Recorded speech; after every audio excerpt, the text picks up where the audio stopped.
That's right, a tradition unlike any other.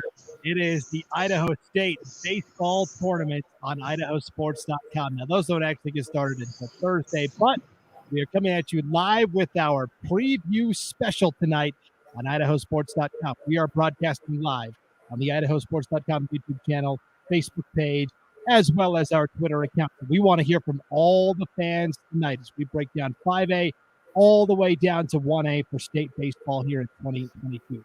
My name is Brandon Bainey. The guy in the middle is Wayne DeZubek. And we've got Lucas on the right. Lucas, your mic. You have to turn your mic off. There we go. Oh, there we go. Lucas Gebhardt as well. So I'm just the host.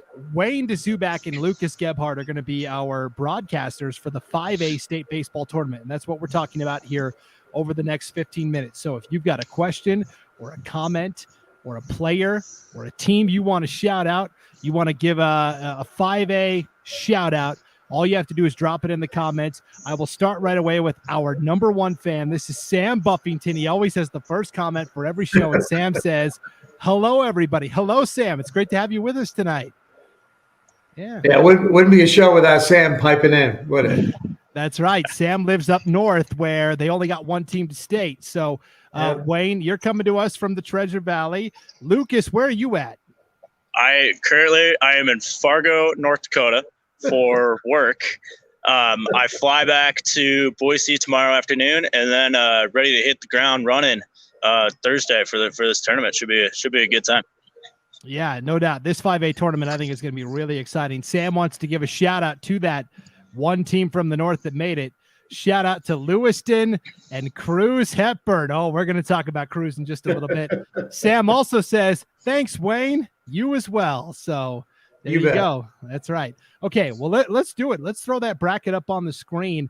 I love breaking down these brackets. This time of year, they call me Brackets Bainey because I love dissecting these brackets. So let's put the 5A bracket up on the screen. It's going to kind of lop off all of our faces, but that's okay. People don't want to see that anyways. So here's how we go. It's number 1 Mountain View against number 8 Idaho Falls. This is the first year that the state baseball tournaments will be seeded by Max Preps rankings, regular season only. So Mountain View gets Idaho Falls in the 1-8 matchup. The 4-5 Sam's Lewiston Bengals will take on a first-year program, the Owyhee Storm, getting to state. Pretty impressive. Rocky Mountain, the 2 seed, they'll take on Bora, the number 7 seed, and it's number 3 Timberline against number 6 Highland. Wayne, what jumps out to you right away as the most appealing matchup? Well, I don't know about an appealing matchup. I just like the fact we got 4 20-win teams. We got 3 teams there that have 21 wins on the year, another one that's got 20. We got a district champion at Mountain View coming in here. Mountain View has done a great job pitching-wise. They've gone 20 consecutive innings without giving up a run. Part of that's because they beat Rocky Mountain 1-0 and 6-0 in their 2 district games. But, really, I don't know. Intriguing for me, it might be a little bit of Lewiston Owyhee. Owyehee's done a good job with their first-year programs. They did it in basketball. Now they're doing it in baseball, making state. They're on kind of a roll. They're the 5 seed, and I always like those 4 or 5 matchups. It'll be interesting to see. Lewiston, I feel, has the gunpowder to get it done, but Owyhee's been a surprise all year, and I expect the same on Thursday. Yeah, we talk about Wayne every week. Every time Owyhee does something, it's an historic event, right? It's the first in school history, right? Because they're a brand new school. Lucas, what jumps out to you right away when you look at this bracket? Yeah, I kind of agree with Wayne. I like that Lewiston Owyhee matchup. Owyhee's kind of an interesting team. I don't really know what I'm going to get from Owyhee in this tournament. They've been kind of up and down throughout the year. They played some of the top teams in the SIC really close. So top teams, we're talking, Mountain View, Timberline, and Rocky. They have a 1-4 record against those teams throughout the year. But those 4 losses, 2 of them were by 1 run. And the other 2 were, all those losses have been really close, 3 runs or less. So that's going to be an interesting one. The other one I think might be kind of interesting is that first one, Mountain View and Idaho Falls. Idaho Falls has got a kid on the mound that I'm sure they'll start Thursday. He's 7-0, got a real low ERA. But pitching is really kind of what's going to get it done in this tournament. The teams that have the depth are going to be the ones that make the runs. But if you get a good pitching performance from Idaho Falls on Thursday, and you get a couple hits late in the game, never know. So that one I think will be interesting. Mountain View's got some really good arms as well, but I think don't overlook Idaho Falls in that 8 seed. They did end up winning their conference this year. So yeah, and I like Lewiston too. You got Killian Fox in there with a 0.54 ERA. I think Lewiston will probably go with him. He's their top pitcher on the mound. So, you don't know. I mean, they're going to go out there and Lewiston will bring it for Owyhee, and Owyhee will see somebody they haven't seen all year long. That's what's fun about the state. You're seeing pitchers you haven't had to face, and it makes a big difference. And everybody's got a guy. They're all going to throw that guy on Thursday probably, which makes it the most unpredictable day for sure. Friendly reminder, post your comments or ask the guys a question. If you want to ask Wayne or Lucas, you don't want to ask me any questions, but if you want to ask Wayne or Lucas, drop a comment. We'll throw it up on the screen. How about Will Dog 26? Let's go Highland and Mr. Christian Colonel. He's the longtime baseball coach at Highland. And yeah, let's talk about this matchup with Highland coming up. They come in as the 6th seed, and I think people might be sleeping on them a little bit. The only problem is they get Timberline right out of the gate. Yeah, 21-4, but they got a kid named Gunnar Wilhelm. We'll talk about him later. But I mean, when you're batting 561 guys, I mean, that means you know what to do with the bat. I mean, that's something else. And they got Drew Hymas, who's also batting like 372, something like that. They got a couple of kids that can hit the ball, and the Rams will make that trip over here. And you're right. I mean, they're 19-10 on the year. They were 8-4 in the High Country Conference. So they know how to win. They can get it done. Lucas, let me ask you, Highland comes in as the 6th seed, Idaho Falls the 8th seed. They're both from the same district. Idaho Falls and Highland kind of beat up on each other throughout the year. 4 of the top 5 seeds all come from District 3, the SIC. Is that because of the Max Preps rankings, because it was so top heavy this year, that rising tide lifted all boats, and that's why we're seeing all those Boise schools get the juicy top seeds? Yeah, I mean, sure. You can't talk about that without really kind of talking about, the weather in Boise. Teams in Boise, they could play much earlier than the teams in the north or the east. So, I mean, that obviously has a factor playing in it as well. But, those teams from the east, Highland's a team that is no stranger to the state tournament. Same team with Idaho Falls. They made a couple runs when Idaho Falls was down at the 4A level. So, but you look at this bracket, 5 of the 8 teams are from the SIC this year. That's over half of the bracket. Over half of the teams in this tournament are from the SIC. So you look at that and you have to say, okay, this is where, you kind of look at the SSC tournament, and I know they had a championship too, but you kind of look at that as kind of a pre-state tournament almost. So you look at what teams played well in that bracket and what teams kind of left it short a little bit. And I kind of look at Timberline as one of those teams that maybe left a little bit on the table in the district tournament. So kind of looking for Timberline to make some noise this weekend. Yeah, I agree with you, Lucas. They were 12-3. In SIC play, Timberline was. So I agree with you. They've got the potential to really get hot and come at you. Yeah, it's going to be a lot of fun to watch Timberline and how they kind of defend their crown, so to speak. Everybody that's watching tonight, do 2 things. First of all, jump in and give us a comment. It's boring if it's just the 3 of us talking. I mean, we can come up with topics on our own, but we want to hear from you, the fans. So drop us a comment. We'll throw it up on the screen. Also, as you're watching this video, no matter where you're at, give it a like. Because what'll happen is not everybody could be with us tonight. Maybe they're going to watch it tomorrow or the next day. The more people that like this video and share it, the more eyeballs are going to see it. I don't know exactly how the social media algorithms work. That's a point of discussion in the news lately. But the more you like it, the more you share it, the more people are going to be able to see it. So go ahead and hit that like button. It takes 2 seconds. And don't forget to drop us a comment as well. Here is Sam with a question. Did Highland win their district championship by chance? That's a great question, Sam. And I will tell you that you can still go to the homepage at IdahoSports.com and look at all of the district brackets and how everything shook out, not just in baseball, but in softball as well. So the way that District 5-6 works, guys, is they have a play-in game because there's 5 teams, and then 1 plays the play-in game winner, 2 plays 3, and they play in kind of a best-of-3 game series. And then the 2 winners meet up for the championship in another best-of-3 game series. That happened to be Idaho Falls and Highland, and Idaho Falls did sweep that 5-2 and 8-3. So how wild is this, guys? Idaho Falls wins the district. They're seeded 8th. Highland seeded 6th. What's up with that? I know you can't ever figure it out, but you just got, you know what? The bottom line is they'll play them on Thursday, they'll play them on Friday, and they'll play them on Saturday. And that's what you got to do. You got to be ready for a 3-day run and make it go. One thing we haven't talked about is that Rocky Mountain Bora game. Bora got in there through a play-in game. They beat Coeur d'Alene. They were down 3-0 to the Vikings in that ball game, came back, won at 4-3 and 8. So Bora's taken on a team very familiar to them in Rocky Mountain, and Rocky Mountain should be favored big time in that ball game. But you know what? When you win a playing game like Bora did, going on the road, having to go up to Lewiston and play it, you got a little momentum going for you, and you're not intimidated by Rocky Mountain. You've seen them, you know them, and you think you can beat them. Yeah, it's going to be pretty interesting in that, I think a lot of people thought Coeur d'Alene was going to be there. Coeur d'Alene led that conference year in, year out, led it all year long. Got knocked out by Lewiston in the district championship. And then the playing game, all it takes is one bad day.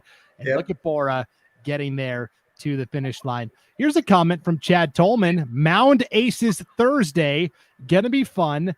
Go Rams. So we talked about this, guys. This is where everybody's got a guy that they can throw, right? Everybody's got a number one. The team that wins state, though, is the team that has got not just 2 guys anymore, but 3 because of the new pitch count rules. And that's been a topic of conversation this year, Lucas. So when you look at these teams, who has deep enough pitching to get all the way to the finish line?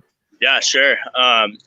Like you said, Brandon, everyone's got a guy, and that's 1 through 8. But the teams that make these deep runs are the teams that got 2, 3, 4 guys. To me, obviously, Mountain View, Rocky, Timberline, all 3 of those teams have incredibly deep pitching staffs. So obviously, those are the top 3 seeds. So those are your top 3 teams that you're kind of looking at. But you look at those teams and you say, okay, the SIC got 5 teams in for a reason. And it's because almost every team out of the SIC can pitch and they can hit the ball. But to me, I think the teams that have the deepest pitching staffs are those top 3 teams, and that's Mountain View, Rocky, and Timberline.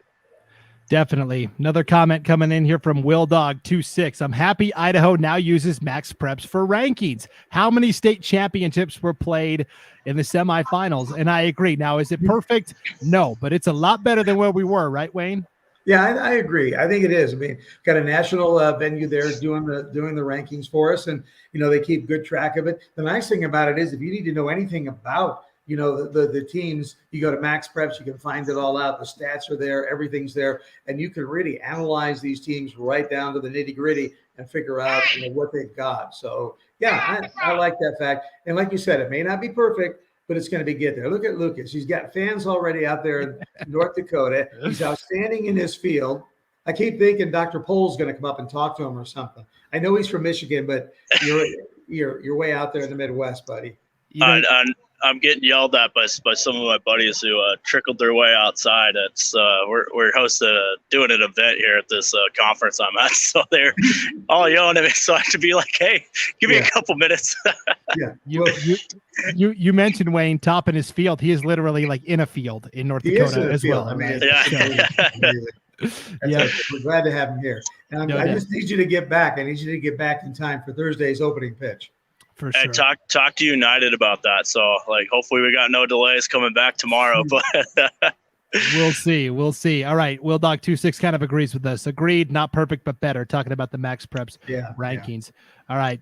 Josh McGauley has a question as well. Hey guys, there are always upsets in brackets. Which matchup will produce it in this bracket? Let's take a look at this bracket again. And if we're talking true upset, lower seed over a high seed, to me, it's pretty obvious what stands out to me, but I want to hear what you guys think. Wayne, you go first. Well, you say it's obvious. That's going to make me get goofy if I don't go with the obvious. I don't know. I mean, I like all the top seeds. I don't know that on Thursday there's going to be an upset. I think it's going to go true to form. I really do. That's just my gut feeling. I do like Idaho Falls with the possible upset of Mountain View. From a standpoint of Idaho Falls, got a couple. The Jones boys are there, and you got one that's batting .493 and one that's batting .405, and so I like the fact that they got some depth at the plate and can hit the ball. And pitching sometimes always beats hitting, but sometimes it doesn't. I know that sounds goofy, but I think if Idaho Falls can hit that ball and touch those Mountain View pitchers, it could be a different story. Yeah, I'll give you my upsets, Wayne. Day one, I've got maybe Highland over Timberline. Okay. I think that could be. And then if we're talking overall bracket, I could see Lewiston taking out Mountain View in that semifinal and Lewiston getting the championship. I think Lewiston's a really good team. I think people have kind of been sleeping on them all year long.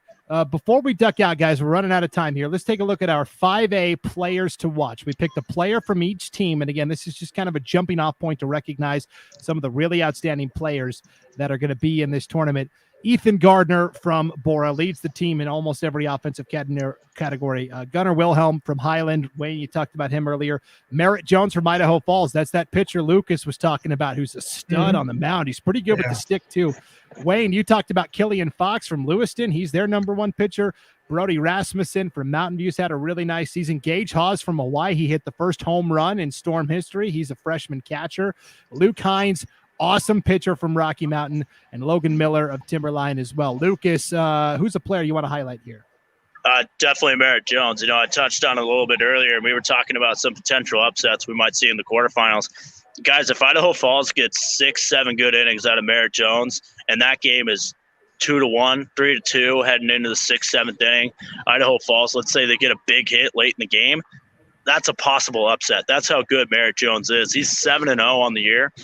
And he's the kid that every time he hits the bump, Idaho Falls has a chance to win the game regardless of who they're playing. Wayne, you got a guy you want to give a shout-out to real quick?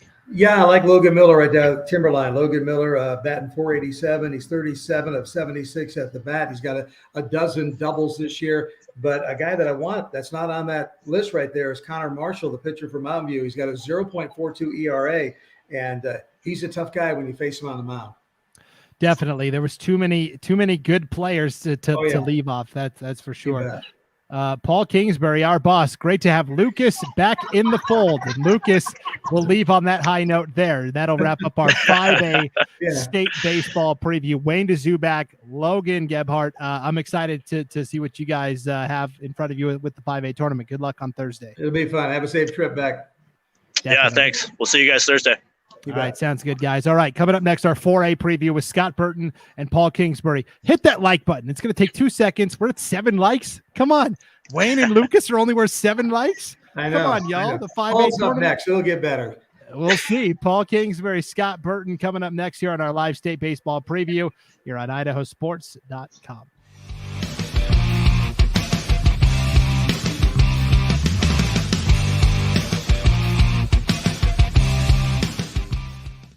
It can be a lot, trying to figure out how to make it, how to dream big, and to wonder, what if? Because no matter where you are in life, if you don't know what's possible in Idaho, it's hard to keep asking, what if? Which is exactly why Next Steps Idaho was created, with everything from smart tools that help you figure out careers you might be suited for, to training and education options for you. So keep asking what if at nextsteps.idaho.gov. Our family is all over the place sometimes, but ICCU helps us keep up with them. We use card control to turn on Olive's debit card when she needs to pay for activities. And turn it off when she's shopping online. We make sure Forrest is depositing his lawn mowing checks into his college fund. And we definitely make sure to ask Grandma Ivy where all those Zelle transfers come from. Phew, was a lot of keeping up. Ready for a break? Explore career paths, learning options, and what's possible in Idaho. So keep asking what if at Next Steps Idaho.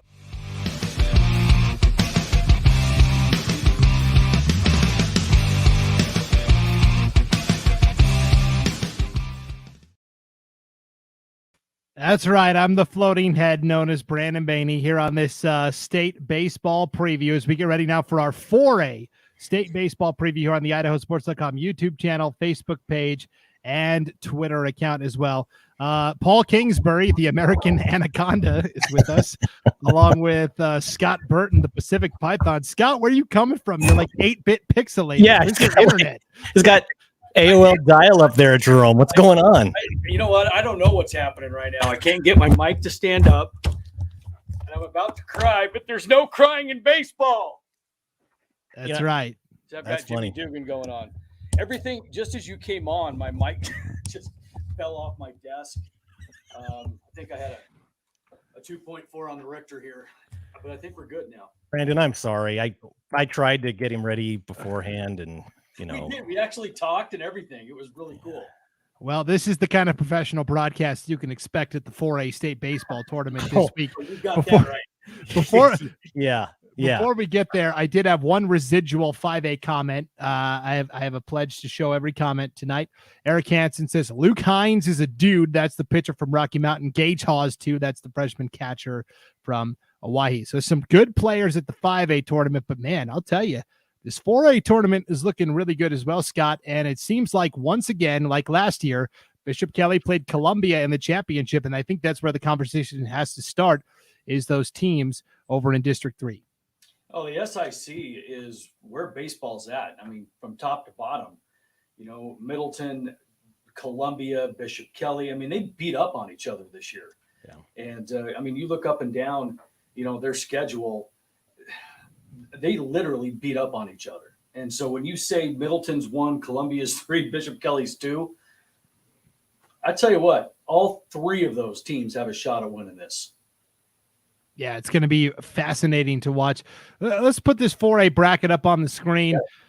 And again, this is the first year we're using the Max Preps rankings. Number 1, Middleton playing number 8, Jerome. Jerome kind of the underdog in this field. They got hot at districts. Number 4, Pocatello will play number 5, Twin Falls. That is a very interesting first-round matchup.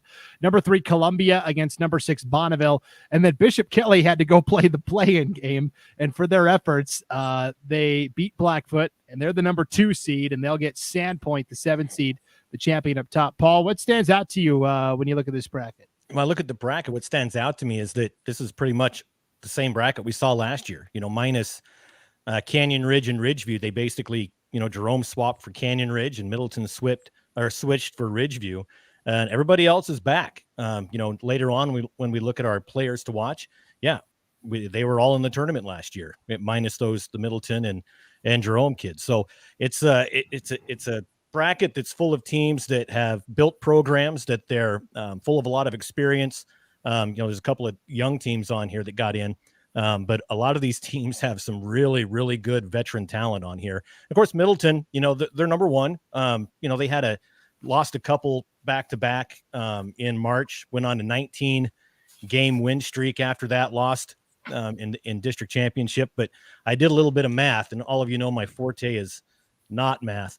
But according to my abacus, during that 19-game win streak, they outscored their opponents 149 to 33 runs.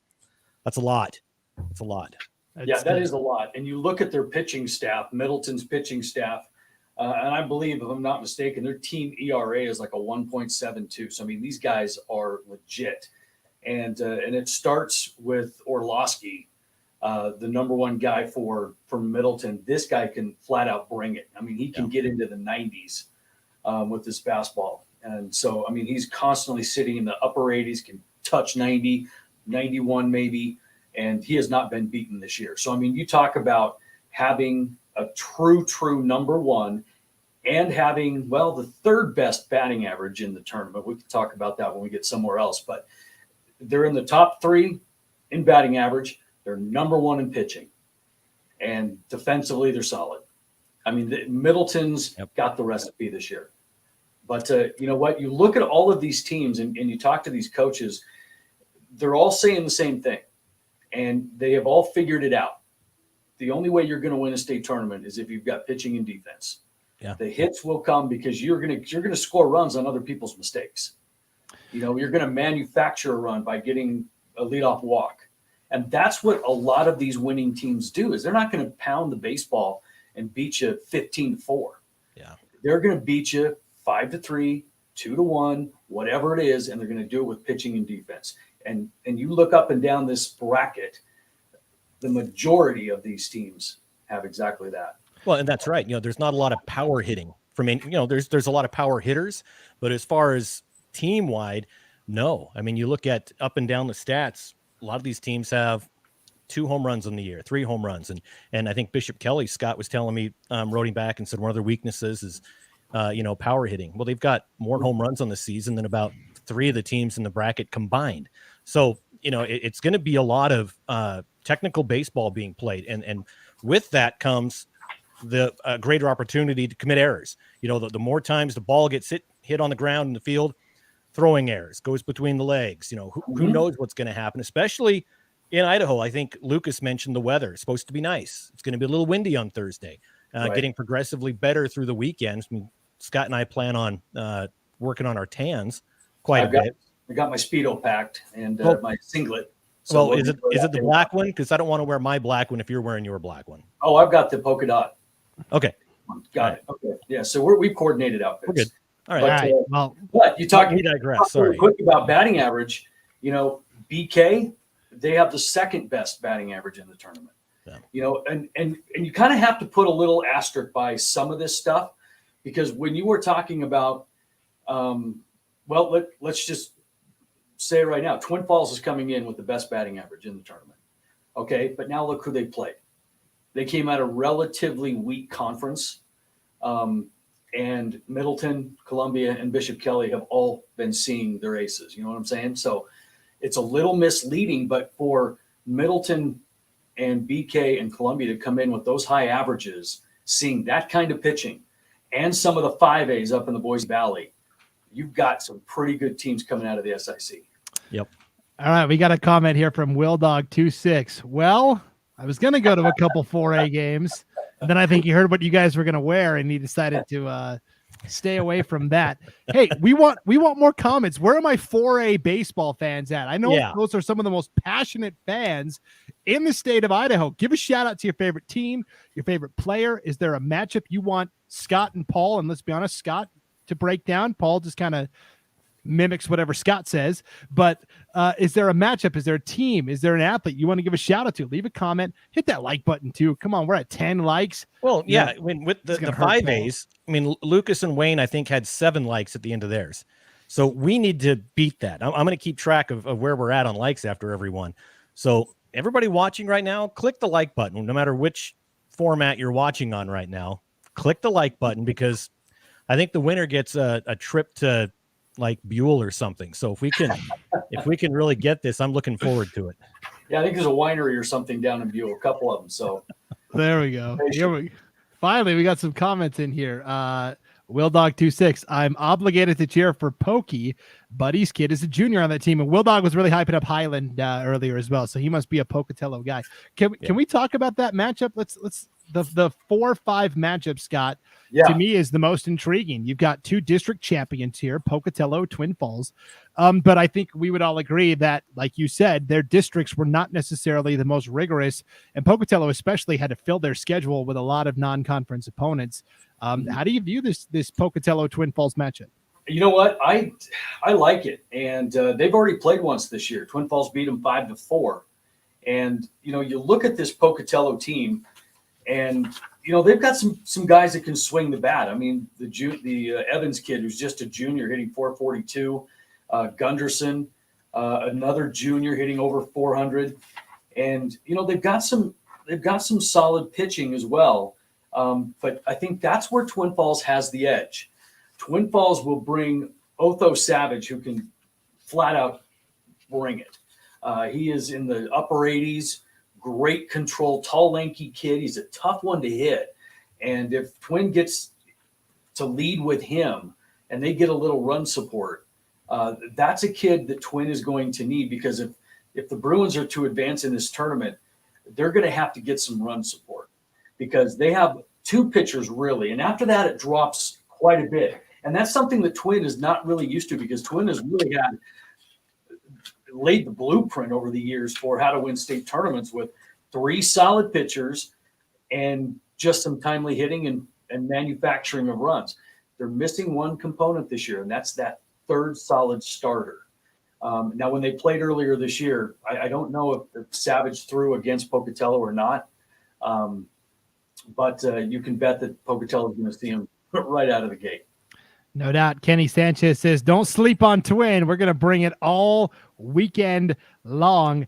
And I hope so, because otherwise, you know, I really do think it sets up for an SIC kind of gauntlet. And that would be, it'd be boring to me. Yeah. I'd like to see some representation, but there's no denying the SIC definitely has the best teams. Paul, if it's Columbia and Bishop Kelly in the semifinals, how do you see that going down? Those 2 have played each other extremely tight over the last several years, including in last year's championship game. Including in the championship last year, yeah, which was a great game. That whole tournament was a ton of fun there in Twin Falls. But I think it comes down to, I think the seeding, I think Wayne said it in the 5A, you know, the seeding looked to be pretty correct in the 5A bracket. I think it's going to be pretty correct in the 4A bracket as well. I really enjoy those 4 or 5 matchups too, kind of like Wayne does, because you never know what you're going to get with those kind of matchups. So, yeah, I see Bishop Kelly coming out of that one, but it's all going to come down to one thing Scott said was the pitching. And you get these state tournament where it's 3 days in a row and there's no rest. You can't, you know, have your ace on, you know, throw the whole game on Thursday and bring him back for the championship. You know, you've got to be smart when you're coaching about who your opponent is. Look at their strengths, their weaknesses, who you want to throw against them. You know, do you come out to make sure you win that opening day game? Because if you lose on Thursday, right, there's no hope.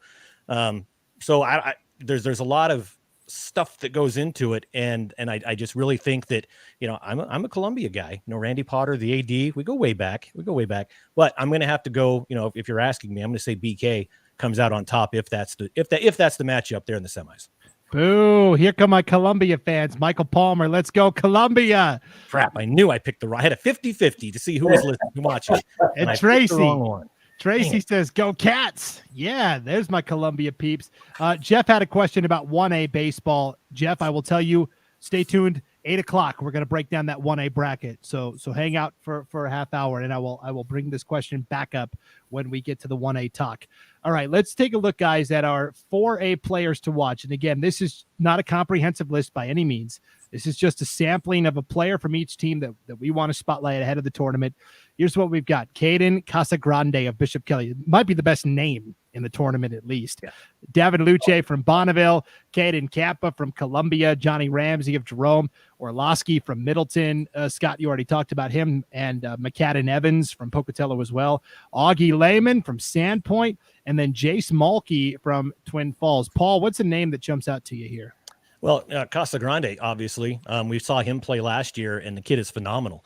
But down the way, you know, Campa, Caden Campa from Columbia, kid does everything. I mean, everything. He pitches, he hits. You know, he is the complete player. You know, as Campa goes, so does the Wildcats, really. And then, of course, Orlowski. You know, I think he's a junior, if I'm not mistaken.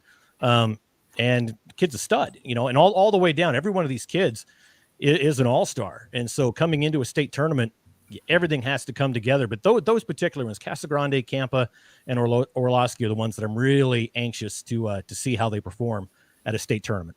Way to pivot out of that after you picked Columbia to lose to BK. Jump into the BK player. You asked about right specific players, and I'm going specific players on that. Okay. All right. Here's some more comments. Michael Palmer says, yeah, Caden. There's another Columbia guy. He's right, Chad. Yeah. And Chad Tolman with a great point. D3 championship wasn't won by Middleton or Bishop Kelly. 100% great right. Matchups. I completely agree. Scott, real quick, let's talk about Sandpoint as well. Sandpoint's the champs from the north. They get a low seed because they do that 5A, 4A combined league where they get their butts kicked all year by the 5A teams. I think Sandpoint is seeded too low, but what do you think of this Bulldogs team? You know what? It's just like every other conversation that we have about a team coming out of the north. Who in the heck really knows? You know, they have played a tougher schedule. They've, you know, and the thing that I look at is you can look at stats all day long, but you also have to look at who they're playing because, you know, you come out of a weak conference and you're putting up numbers, those numbers and the impression is going to be a little inflated, right? Well, Sandpoint might be the opposite of that too, because if they're playing all these 5As up there and they can put a kid out there like Augie, that was our player to watch, who's hitting 490 on the year, 490. And that's seeing a lot of 5A pitching up there. Yep. You know, so, I mean, that's something to think about too. And you know, Colin Roos on the hill, 1.42 ERA, struck out 45 guys in 24 2/3 innings. I mean, that is almost 2 strikeouts an inning. You talked about Colin Roos. He was a first-team all-conference basketball player for Sandpoint as a sophomore. He's a junior this year, decided not to play basketball to focus on baseball. That's scary. That's a scary thought. Yeah, and so, I mean, this Sandpoint team might be sneaky scary. Yep. Yeah. Just don't sleep on them either. Just because their record is not indicative of their talent. 10 of their 12 losses were by 3 runs or less. 8 of the 12 losses were to 5A teams.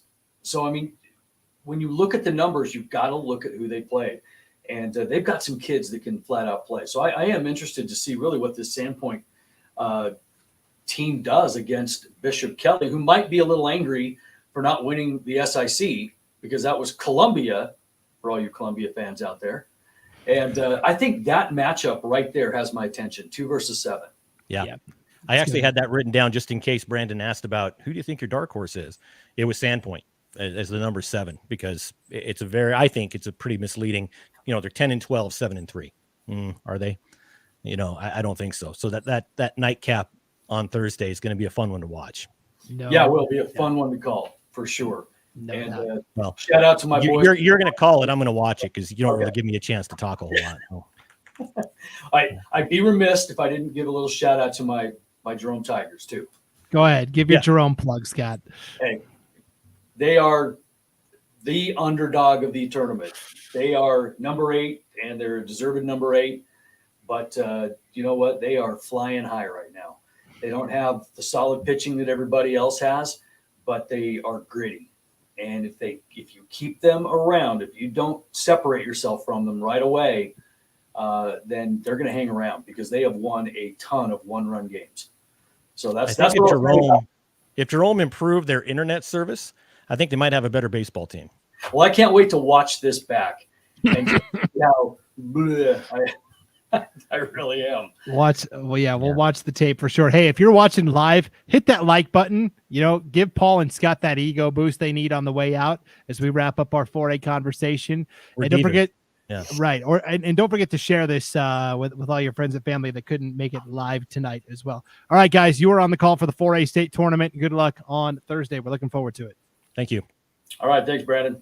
All right, 3A preview with myself and Logan Green is coming up next here on the IdahoSports.com live state baseball tournament preview show. Every day, people are choosing to buy Idaho. It's an easy choice. There are quality Idaho-grown companies for almost any product or service you need. Buying Idaho means keeping our money in Idaho, and that boosts our local economy. If everyone living here just spent $100 with Idaho businesses, we would generate over $9 million in tax revenue to help improve our state. Look for the logo and help support our Idaho businesses, because Buy Idaho builds Idaho. Brandon Maney back with you here on the IdahoSports.com live state baseball tournament preview show. Also joined by Logan Green. LG, you and I are calling the state 3A baseball tournament from Northwest Nazarene University. Dude, I'm stoked for this. Yeah, I mean, it's crazy. You look at the bracket. I think you guys were just talking about it in 4A. This is almost a mirror of last year as well. There's only one difference, and that's we flipped out South Fremont last year and added in Sugar Salem. And other than that, everybody's back. So we'll all get to do the same dance that we did last year and see what the result is this year. Yeah, let's look at this bracket here. Seeded according to Max Prep's rankings. Marsh Valley comes in as the 1 seed. They will play number 8 Bonners Ferry, number 4 Sugar Salem against number 5 Snake River, number 2 Kimberly against number 7 Fruitland, and then it's the 3 seed Weiser, the defending champs. They get a district rival right away. Number 6 seed Homedale. They won that play-in game over Kellogg on Saturday. Logan, every coach I've talked to says Marsh Valley, Kimberly, kind of the co-favorites coming into this thing. Yeah, I mean, I really think that this bracket is the top part. I think you're going to see Marsh Valley, right? They're so good. I mean, it's not a secret, but it also wasn't a secret last year that they were really good. And what happened? Weiser beat them in the first round and goes on to win a state championship. So I mean, you just don't know. But man, I tell you, I look at that bracket and I see the bottom half specifically, right? You have Kimberly, Fruitland, Weiser, and Homedale all crammed into one little pod down there, so to say. Kimberly, right? Nobody else from their district makes it to state, and I think that might be a knock on District 4 that people say, but I don't think you can say that about Kimberly this year. I think you look at their schedule this year. They had an early loss in the season, and then they went on a roll and only lost 2 games the rest of the year And who was it to? Number 1, Marsh Valley. And it was an identical score, 3-2. And so I'm sure they would love nothing more than another shot at Marsh Valley. But I really think Kimberly and Marsh Valley are 1 and 1.01, right? I just think they are right there next to each other, and Marsh Valley earned it, right? Marsh Valley beat Kimberly twice this year. They earned that top spot. But, man, Kimberly, I think, is just a step behind. No doubt. And we're already getting our comments in here. Isaac Bowman says Marsh Valley. Yeah, pound it out. And also Shauna says, go Eagles. Hey, we want to hear from all those 3A baseball fans. All right. We don't want this to be just a Marsh Valley conversation. We want to hear from all the fans from all corners of the state. So give your favorite team, give your favorite player a shout out, ask us a question. We'll throw it up on the screen and talk about it, and hit that like button too. Because when we share this tomorrow, the more people that like it, the more people that share it, it helps with our Facebook overlords. It'll help in the algorithms to get more people to see this. And that's what we ultimately want. We want to hear and have more people, hear us break down these state tournaments. So Marsh Valley and Kimberly are the 2 favorites, but I will tell you, Weiser, as the defending champs in that number 3 seed overall, Logan, they're kind of coming in kind of quietly, laying low. I think they're in a good spot. And honestly, the game I think first round that I'm looking forward to is that Weiser-Homedale game. They've played each other multiple times this season. It's been close. I think if there is a sneak low seed to make a run, that it's Homedale. And I just think they've been having to go against Weiser all year. And Fruitland at a 7 kind of surprises me. We can talk about Fruitland in a little bit, but I think Homedale could possibly surprise somebody. And if it's Weiser, that, it could happen. But Weiser, we've mentioned it on our prepcast here, Brandon, that they're the defending champs, and it doesn't seem like anybody's talking about them. I mean, we just spent the first bit talking about Marsh Valley and Kimberly and neglected Weiser, the defending state champs. But, man, they come in with a loaded team that can really hit the ball, that can pitch the ball. I mean, you look on their side, right? You've got a sophomore, Caleb Grove, coming in with a 1.35 ERA through 36 innings pitched. That's a sophomore, right? And then you've got Willie Schertz, who can step in, as well as Dylan Turrentine, and they've got 3 really good pitchers, and that's dangerous. I think you've talked about it on other previews, but that is very, very dangerous. Between those 3, 1.35, 3.61, and 2.26 are those ERAs. I mean, that's tough. Good pitching can go a long way, and we've seen Weiser win some of those tight 1-0 games this year, 2-1 games. And if it's a low-scoring affair, I like the Wolverines. Yeah, you mentioned Weiser's youth. That bottom half of the bracket, Homedale's best pitcher is a sophomore, Dylan Fine.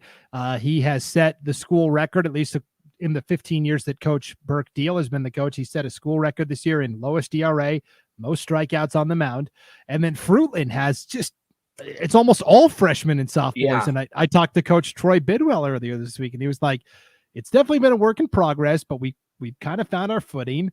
And so Fruitland is a really young team as well. That bottom half of the bracket, I think, is Kimberly's to lose, only because they are the one team that has some seniors they can lean on, and they've got such a good 1-2 in pitching with Cummins and Chappell. Cummins has thrown a perfect game this year. Chappell is committed to the College of Southern Idaho. Now, when they get to the championship, I don't know what happens, but I think this is Kimberly's kind of bracket to lose on the bottom half. Yeah, and I agree. And that's not a knock on anybody on the bottom, especially, Fruitland.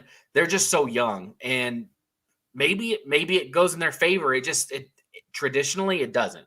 They haven't played on the big stage against these big time teams in a situation like this. And traditionally it doesn't go well in those, with that scenario, but that's why they played on the field. But when you get to the top part, so, Bonners Ferry is going to be there standing in the way of Marsh Valley in the first round. And last year I did the Bonners Ferry first round game against Snake River. And I'm sure all of you out there can correct me, but I mean, the final was 14-13. And I believe Snake River was up like 14-3 or something like that in the 5th. And Bonners Ferry came roaring back and got it down. They had the winning run at the plate. and wasn't able to get it across. And, it was a big game. They went on to lose the next round game. But they put up a great fight in that first round. And we saw it at state basketball, right? We saw an 8-team make a run to the state championship. Wasn't really expected, but it happened. Bonners Ferry, you can come in here and make some noise. If you get one amazing game from your ace, and boom, you're on to the next round. So for them, they got to come out. And that's what worries me, though, with these tournaments, right? With you give it everything in that first game, and did it burn you out for the next game? And so it's the teams that have it, that can do 3 games in 3 days consistently. Those are the teams that are going to win. Not, I think the upsets can happen, but after the day 2, it's going to be tough for those teams that pull a first round upset to continue on. So, I do like you said, it never works out this way, right? I've never won my bracket pool that I've ever been a part of. My wife watches 0 sports and she beats me every year. But I like the 1-2 here. But again, that's not to say what's going to happen. You look below in Sugar Salem, right? They've got athletes up and down the board that are always good at everything. They are always in contention. And does that play a factor, right? That you've got kids that are used to winning, right? That they win. And it would be fun to see a Sugar Salem Weiser state championship game in baseball like we saw at the state football championship, it was an awesome game. What an epic game that was. And their baseball coach, Brady Gardner, is also their offensive coordinator in football. And he said they're still not over that loss at Sugar. They still are not over it. I was right there on the goal. It happened right in front of me at Holt Arena, where Brett Spencer shot out of a cannon and made the stop at the half-yard line, whatever it was. It was, anyways, this isn't a football podcast, but that's all right.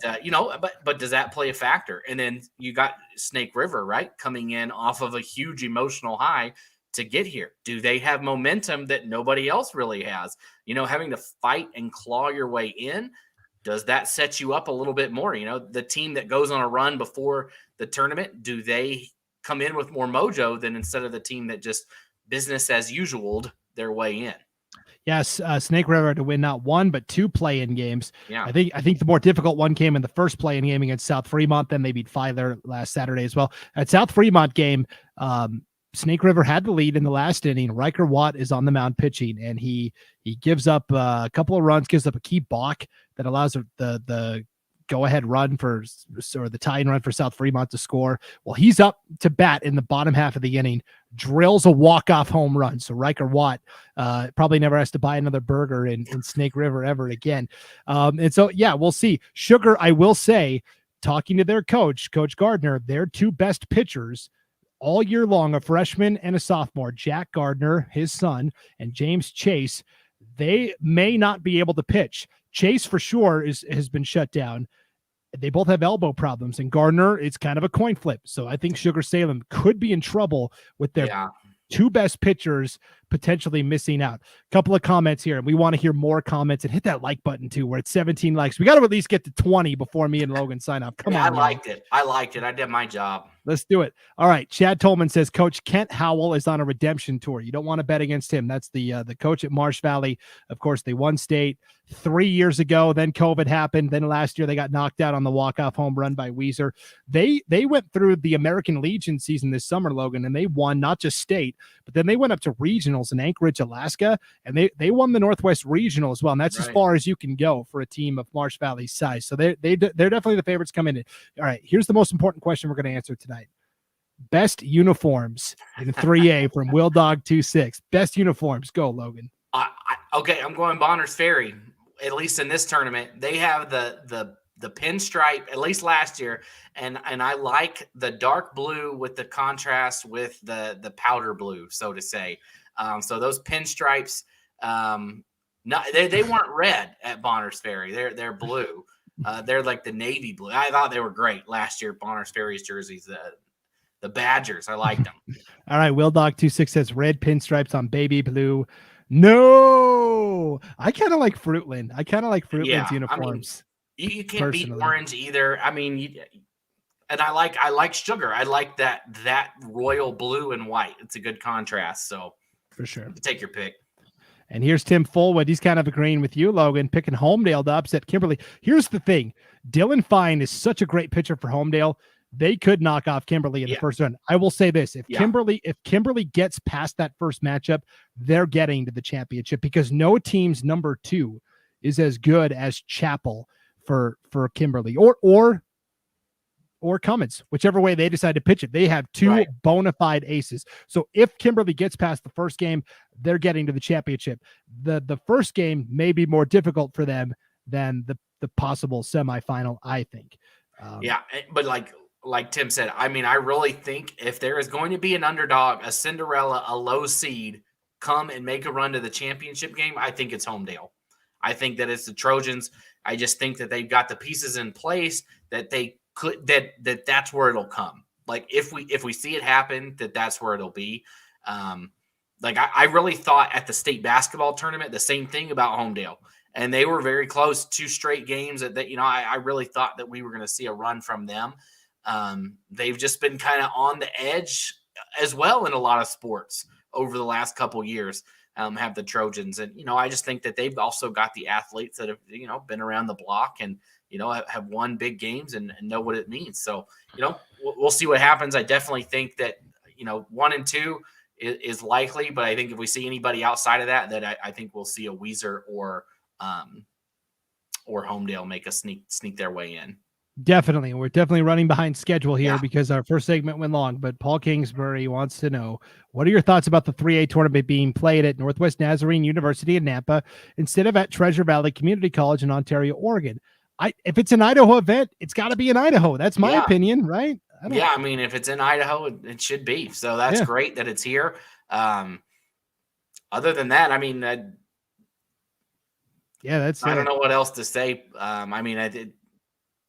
That's it. It'll be fun. I don't have to drive all the way to Fruitland or to Ontario, so that's a plus. Yeah. Actually, I don't know. For me, it might be closer, to be honest. Everything's far for me. I'm not close to anything I've learned. Yeah, it's always far for you, Brandon. No doubt. All right, before we get out of here are our 3A baseball players to watch. We've already talked about almost all of these guys. Bo Bateman, Bonners Ferry. He is there's 3 Batemans on the team this year, and fans that know 3A baseball are going to recognize that Bateman name. Zane Bidwell from Fruitland, he's their ace. He is Coach Troy Bidwell's son. He'll probably get the start in game 1. Dylan Fine from Homedale. Jackson Cummins from Kimberly threw a perfect game earlier this year. Stanton Howell is the son of Coach Kent Howell from Marsh Valley. He's a left-hander. He's got a wicked slider that gets some good movement on it. He will start at some point on the mound for Marsh Valley. Nate Goodwin leads Snake River in just about every offensive category there is. Sugar Salem head coach Brady Gardner told me that sophomore Tommy Woodcock is probably their best overall player, expects to be probably receiving Division I offers in the near future. And Willie Schertz from Weiser will probably take them out in their tournament opener. He is their number 1 pitcher. So that's a good list of players, but again, not a comprehensive list by any means. Logan, right. This 3A tournament is going to be a lot of fun. Yeah, looking forward to it. Just a day and a half away, right? Should be a fun weekend. Definitely. All right. Well, the 2A baseball fans have been waiting long enough. I know Nampa Christian fans are chomping at the bit for us to break down the Trojans. So that 2A state tournament preview is coming your way next with Lance Taylor and Josh Magali. So stay tuned for that. And we will be back in just a moment with our live 2022 Idaho State Baseball Tournament preview special on IdahoSports.com. The first step, the handholds, the new schools and the new everything. 12 years of teachers and meetings and paperwork. Nobody told you about the forms it takes to raise a kid. All the rides to here and there. The best friends and old friends and parents of friends who you'll see in 5 years in the grocery store and still remembers that kid's mom. It's all flown by and you did it. You did all the steps. And your last step is there next. That's why we created Next Steps, where all the post-high school options available to Idaho teens and their parents are in one place. Easy steps you can offer that help them find their future, whatever that may be. Welcome back to the IdahoSports.com live state baseball tournament preview special. We are getting ready for the 2A state tournament. Let's break it down with the gentlemen that are going to be on the call all weekend long. Lance Taylor and Josh Magali. Lance, let's see if I can unmute you. Lance, you're muted right now, so we can't hear. There we go. Technology is hard. That's right. All right, guys. Hey, let's start with a reminder that we want to hear from the 2A baseball fans. All right, Nampa Christian, I know you're out there. We got a comment about 20 minutes ago from Pierce Bradshaw. Go Nampa Christian Trojans. Where are my Nampa Christian Trojan fans at? Where are my Melba Mustang fans at? I know Melba's got passionate fans as well. We want to hear from those 2A baseball fans. Drop a comment, ask a question. We'll answer it live on the air. Hit that like button as well. We're only at 18 likes. That's going to help us. For those that couldn't be with us live tonight, the more likes, the more shares we get, the easier it's going to be for everybody to view this great preview. So, guys, let's start with the bracket. I mean, let's throw the bracket up on the screen. 2A did not opt to use the Max Preps rankings to seed it. It's still a predetermined bracket like we've seen in the past. And so what you've got is Orofino, the champ from up north, taking on Melba, the second place team from District 3. Then you've got the champion from District 6, Firth, taking on the District 4 champion, Wendell. They had to win a play-in game over Bear Lake just to get here. Malad is the champion from District 5. They will play St. Mary's, who comes in, I think, as the ultimate underdog, as they not only they came into their district tournament seeded 3 out of 3, and then they not only knocked off Orofino, the top team, to stay alive, but they also won a state play-in game against New Plymouth on Monday because it was rained out from Saturday. And then you've got Nampa Christian, I think the overall favorite, and they're going to take on the River Cats of Chalice Mackey in the opening round. Lance, what stands out to you right away on this bracket? Well, I think the first game that I see, what I think will be the most competitive first round game, is that Firth Wendell matchup. I think that's a very good matchup. I think you got two teams that are quite comparable there, can offset each other quite a little bit. I also think Orofino Melba has a chance to be a very good matchup as well. You know, Melba's a very tested team. They're 7-3 in conference. You got to understand too that 3 of their losses as well, you know, came to Nampa Christian. Kind of the caveat to that is that they did not score in any of those losses against Nampa Christian either. They were held scoreless. But I think Orofino Melba and Firth Wendell have the potential to be the 2 best first-round games. Josh, how about that bottom half of the bracket? What do you think? Yeah, no, I mean, that bottom half of the bracket is going to be a dominant bracket for Nampa, is what everyone is saying, right? So they're probably a minus 5,000 favorite to win it all. But to go with Nampa and to do all of just to go over Nampa's schedule, they've dominated everyone. I really like the St. Mary's that team, because like you said, they did upset Orofino, so why can't they do it again, right? So I would love to see an upset there. I'm a huge upset fan. If you go to my NCAA brackets, it's all upsets. That's how it goes. But I would love to see a competitive game between St. Mary's and Malad, and of course a competitive game between Nampa Christian and Chalice there.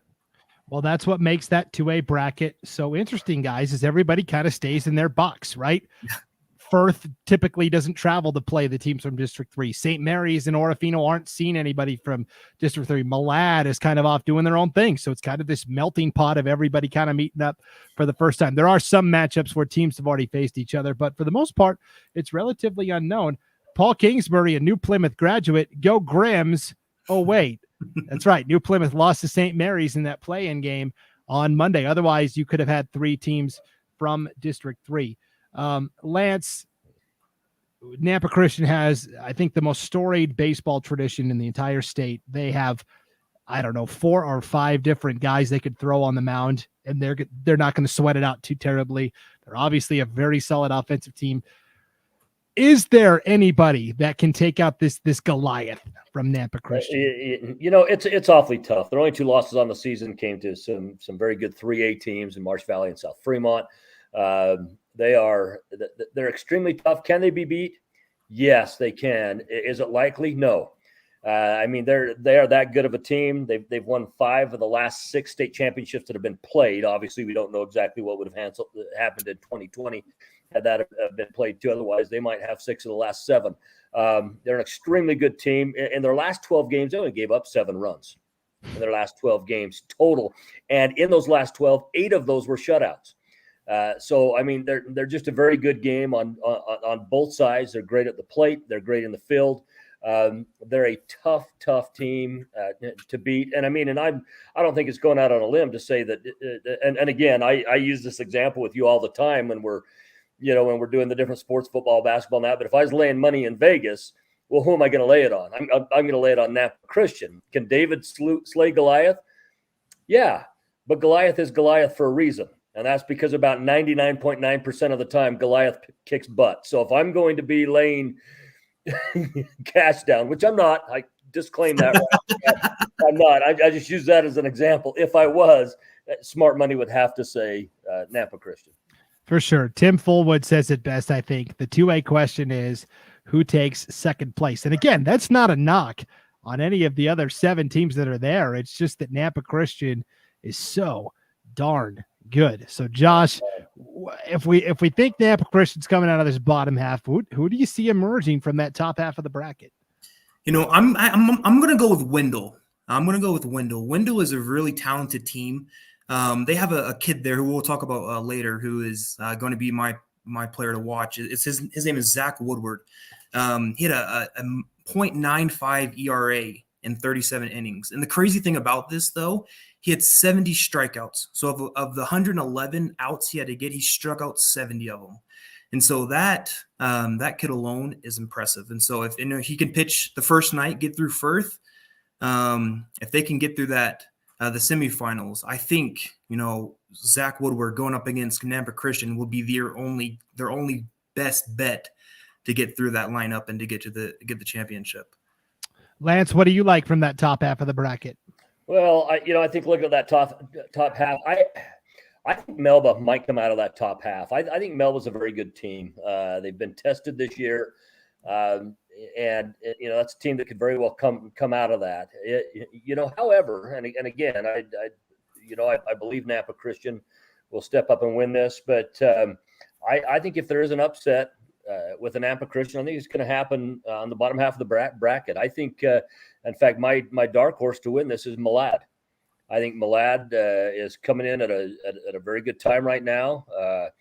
Their record's not flashy, 12-6 in the regular season. They're 4-0 in conference. However, they've won 7 in a row and 8 of their last 10. I think they're playing some of their best ball right now. And I think, that is a potential that if Napa Christian is going to get upset, I believe it would come out of the second round that happens and on the bottom half of the bracket. Okay, I like it. I'm very boring. I think it's Melba, Napa Christian. I think those are the 2 best teams, but we shall see. Let's take a look at our 2A players to watch. We highlighted a player from each school. And again, this is just a jumping off point. RJ Phillips from Chalice Mackey, and he is a Chalice student. Chalice and Mackey, of course, have the co-op for the River Cats. He's a great all-around athlete. Gage Vasquez of Firth is the table setter of that Cougars lineup, and you can't ask for much more from a table setter. 25 stolen bases, 37 runs scored.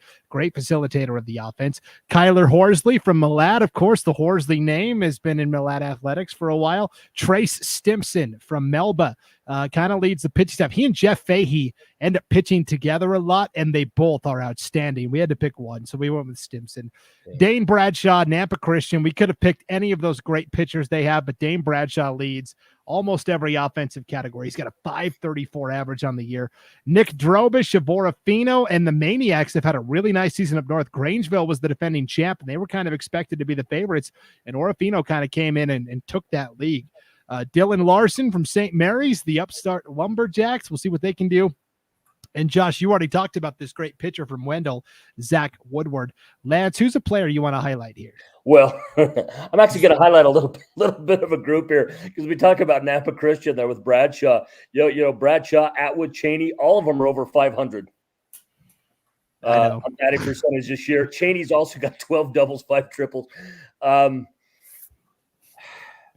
It's pretty tough to overcome that. However, Kyler Horsley, I think Kyler Horsley from Malad, I actually know that family quite well. I've been great friends with that family for a lot of years. He's got uncles that are very good friends of mine as well. And again, I think if a team's going to come up here and make a splash that might not be anticipated to do as well as other teams, I think it's going to be the Dragons, and I think they'll do it behind Kyler Horsley.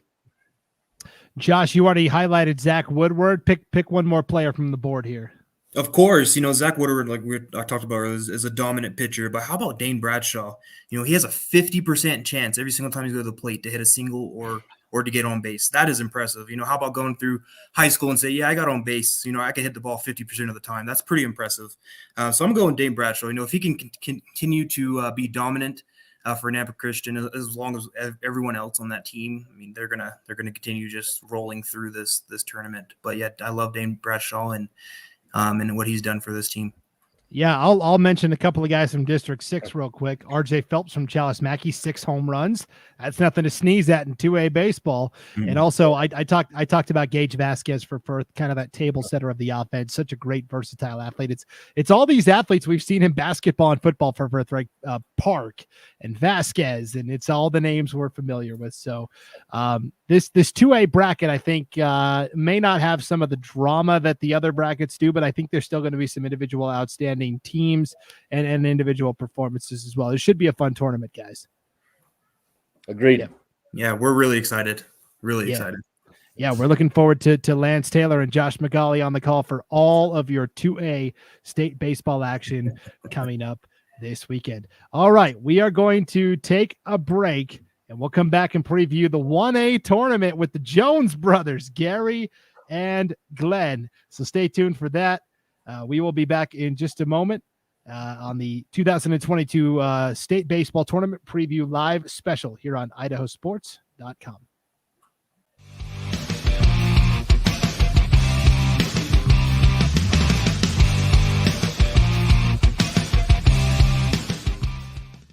It can be a lot, trying to figure out how to make it, how to dream big, and to wonder, what if? Because no matter where you are in life, if you don't know what's possible in Idaho, it's hard to keep asking, what if? Which is exactly why Next Steps Idaho was created, with everything from smart tools that help you figure out careers you might be suited for, to training and education options for you. So keep asking what if at nextsteps.idaho.gov. Our family is all over the place sometimes, but ICCU helps us keep up with them. We use card control to turn on Olive's debit card when she needs to pay for activities. And turn it off when she's shopping online. We make sure Forrest is depositing his lawn mowing checks into his college fund. And we definitely make sure to ask Grandma Ivy where all those Zelle transfers come from. Phew, was a lot of keeping up. You ready for a break? Explore career paths, learning options, and what's possible in Idaho. So keep asking what if at Next Steps Idaho.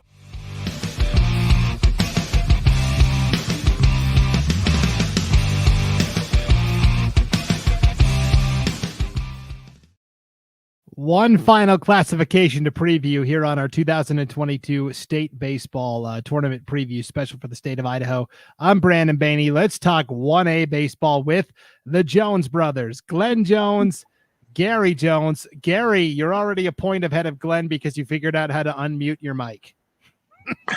Yeah, I haven't changed since the last time. I think it's still working. There we go. There we go. All right. Well, we've got the Jones brothers here. You guys are going to be on the call for the 1A state baseball tournament. This is a tournament that I covered last year up in Orofino, and I had such a blast. This is where really a lot of the teams have like 10, 11 guys maybe. There's not much in terms of bench, and we have the best athletes, and we're going to win. Gary, I know you're a big 1A guy. You love the 1A schools. How excited are you to do the 1A state baseball tournament?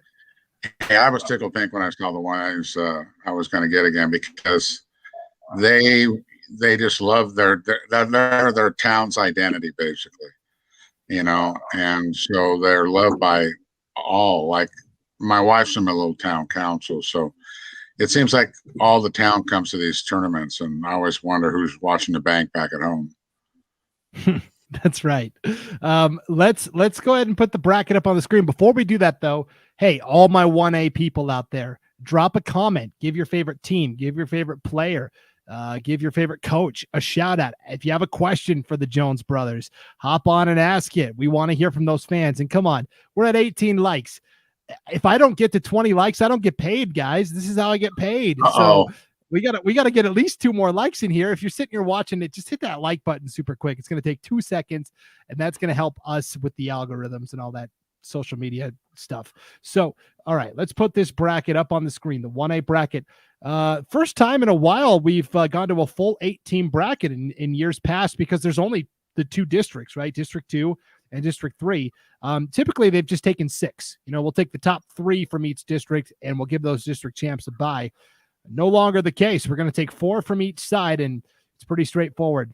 1 from one district will play 4 from the other. So you've got North Star Charter, kind of the favorite coming in. They will play Troy, the 4 seed out of the North. Prairie, the 2 seed, will play Rimrock, the 3 seed. You've got Clearwater Valley, who came into districts as the 6 seed overall, and they won the whole thing. They won their district, and they will get to play Garden Valley, who guys came in to their districts as the 8 seed and ended up punching a ticket to state. And then you've got Glens Ferry and Genesee, the defending champions, on the bottom. Gary, well, actually, I asked you the last question. Glenn, what stands out to you right away on this bracket? Well, the first thing that stands out, I think this whole tournament is going to begin and end with North Star. They do everything absolutely well. They have deep pitching.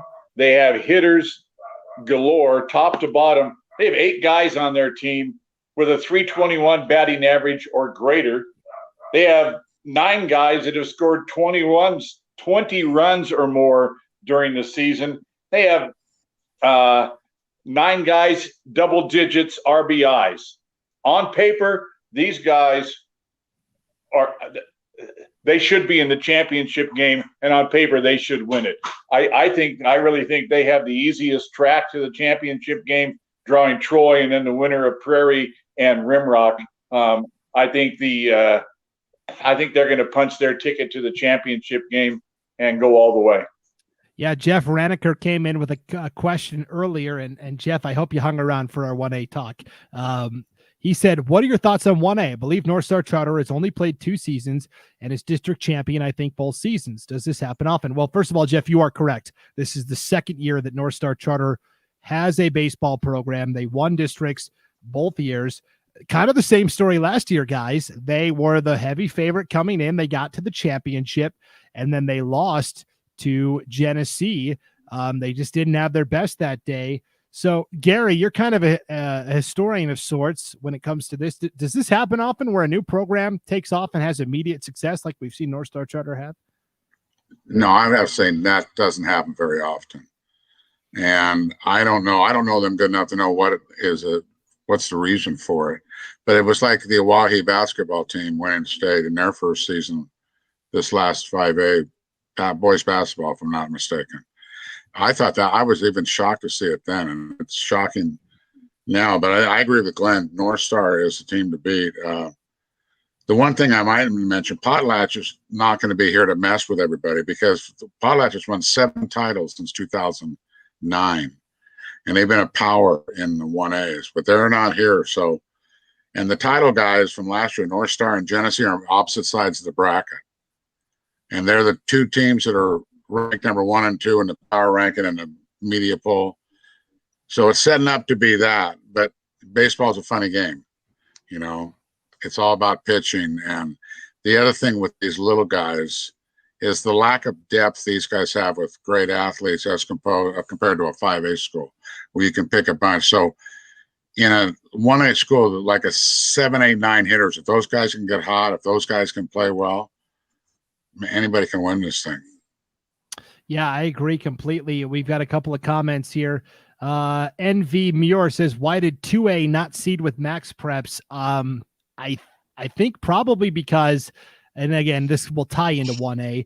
1A didn't use max preps because there's only the 2 districts. It just didn't make sense to use max preps.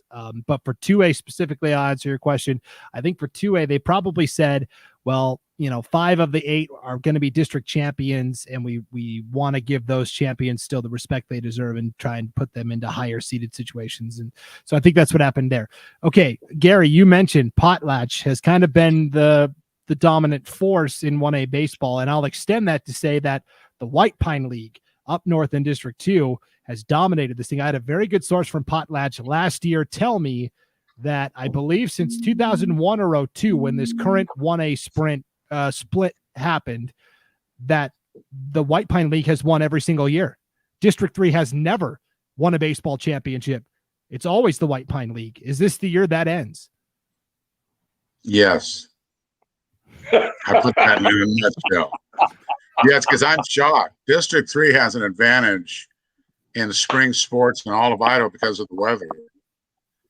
Though I don't think the weather was that accommodating this year in District 3, but still, you know, we have the best weather in those outdoor sports, golf, tennis, baseball. You play more games. North Stars played 23 games. So they played more games than everybody, and that doesn't hurt you a bit. The more games, it's a short season, man. Not so fast, my friend. Not so fast. All right, Glenn, what do you think?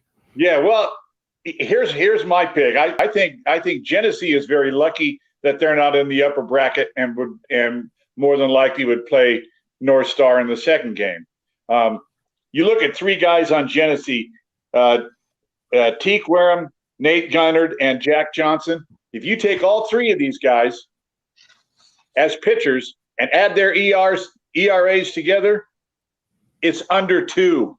It's under 2.0 with all three of these guys. In a short season like this tournament, this state tournament, 3 games, we all know that pitching is tantamount. And these three guys, if they can get it together and they can have, with some help with the rest of their staff, but leading those three guys, pitching can silence, and we've seen them silent a lot of guns out there on the baseball field. So my personal pick is Genesee. The problem I see with Genesee is on that bottom bracket with Clearwater Valley and Garden Valley and Glenns Ferry.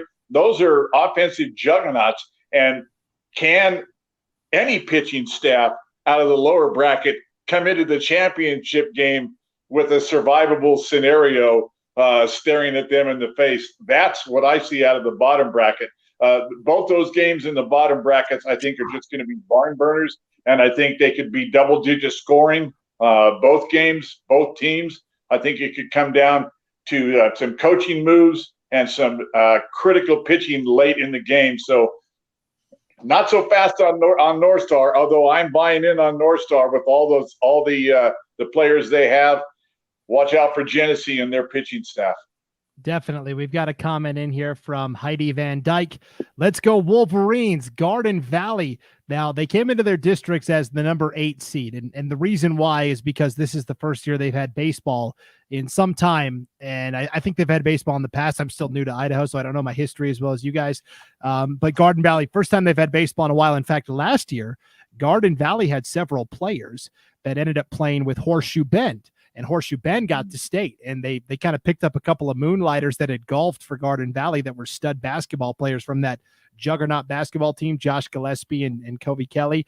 They came out and played for Horseshoe Bend baseball and got them to state. Well, Garden Valley had enough kids to have their own team, which I think is fantastic. But they weren't quite a full-fledged member of the district. And so what they had to do was they had to play Rockland. Rockland is the only 1A team in East Idaho that has a baseball program.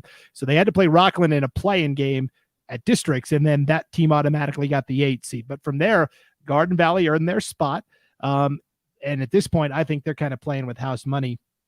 North Star Charter, we mentioned second year as a program. Their coach is a real sharp guy. Simon Mahler is his name.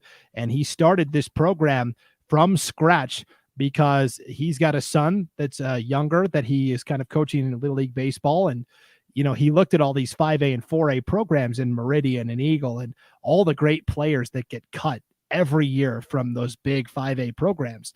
And he said, well, their baseball careers are pretty much over at that point. And it might not even be that they're not good enough. It's just that, you know, they're not good enough for that team.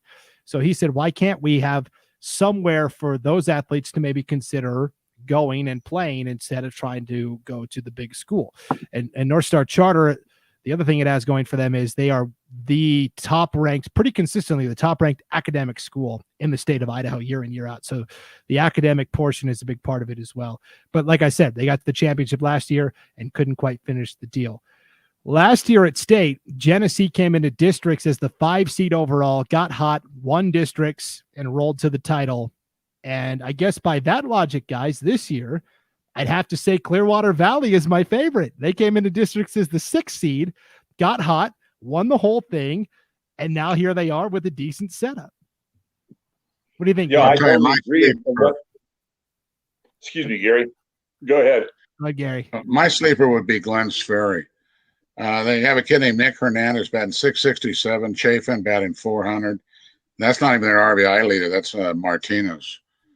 The other thing is, I've coached, as you know, a long time, and Glenn's Ferry was in the two ways for a long time. They've won some state championships against us. We've beat them before. It's their tradition. You know, tradition in sports can mean a lot. When the little kids growing up see teams win and go to state all the time. And Glenn's Ferry is hosted state because they have a really nice field. It's right there by the freeway when you go by Glenn's Ferry. I never count them out because they always have a lot of athletes, and plus they have that baseball tradition. I don't know the last time they've won, but they won multiple times. Yeah, as a 2A, right. And then the 1A, again, the big question is, can somebody take out the White Pine League? Because they've kind of pretty much dominated this thing. Let's take a look at our 1A players to watch, guys, and I'll have you each kind of maybe single player out. We've already talked about a lot of these guys, but Anthony Fabi, Clearwater Valley, he was their quarterback on the football team this year, and he's right into leadership mode with that baseball team as well. Tacoma Kelly from Garden Valley, great versatile athlete. Cameron Meyer from Genesee, he's the number 1 pitcher, and then Jack Johnson's the number 2, and that they rode that duo to the 1A title last year. Nick Hernandez, Glenn's Ferry, we mentioned him already. He leads a lot of those offensive categories. Daniel Cormilo from North Star Charter, what a pitcher he is. Chase Cashmitter is Prairie's top pitcher. Alex Martinez, great overall athlete from Rimrock, and then Cameron House is Troy's number 1 pitcher as well. Glenn, who's one guy on this list you want to single out? Well, I like that. Anthony Fabi from Clearwater. The guy's got a 583 on-base percentage, 727 slugging percentage, and he has 30 stolen bases. You know, and if you look at that guy, and that goes with a 470 batting average, 37 runs, 14 ribs, 9 doubles, 4 triples. This guy is he's the complete package. And I really like the way he plays ball. I'm looking forward to seeing him run the bases. Definitely. Gary, who's the guy you want to highlight here? I'd say Cormilo from North Star. The guy has 2 perfect games this year. I mean, talk about no hitter. That's one thing. A perfect game. You can't walk anybody, no errors, nothing. God, could he do that in the state tournament? Because that would really be something. Also, Tacoma Kelly, I would just like to walk up to Tacoma Kelly and shake his hand and say, dude, you have the coolest name in the entire tournament. Definitely a leading contender for the all-name team. That's for sure. Yeah, North Star Charter, get this, guys. Cormilo has thrown 2 perfect games this year. They're the guy who catches Cormilo is Josh Eineck. Well, he pitches as well. He's pitched a no-hitter this year. And then they went up to Clearwater Valley for a little tournament this year, and Eineck was the MVP of the tournament. And he got a wooden bat that was signed by both teams that played in the championship. They played a team from Washington. So, yeah, this is a North Star team that is loaded for bear, but I'll believe it when I see it. History says the White Pine League is going to have that top team. So you must be from Missouri. Show me. That's right, the Show Me State, no doubt. Well, State 1A is going to be a blast. Gary Jones, Glenn Jones. I know you guys are going to have a lot of fun on the call for the 1A state baseball tournament, and we are looking forward to that coverage that you are going to provide. Thanks for doing this tonight, guys. Appreciate it. Absolutely. Our pleasure. All right. Well, big thanks to everybody that tuned in tonight and stuck with us the whole way through and left comments and likes. We did get over 20, so that check is going to clear. So I'm excited about that. Good luck to everybody that's competing. And again, IdahoSports.com, our proud tradition every spring to bring you every single pitch from every single state tournament, 5A all the way down to 1A. It all gets started Thursday morning. So for Gary and Glenn and Lucas and Wayne and Scott and Paul and Logan and Lance and Josh, we're all going to be busy guys here over the next 3 days, but it's a labor of love. Right, fellas? It is. Yep. Absolutely. It's one of the best times of the year. State playoffs. That's right. Oh, by the way. Yeah. By the way, this is what everybody's playing for right here.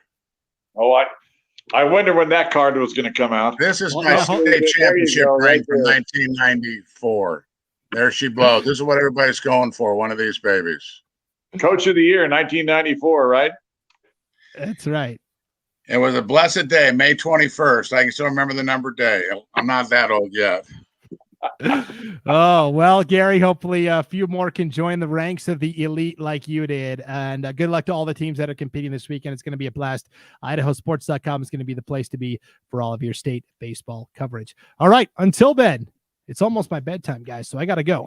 Thanks for being with us. I'm Brandon Baney. We'll see you starting Thursday with all the state baseball action here on IdahoSports.com. Thanks for watching.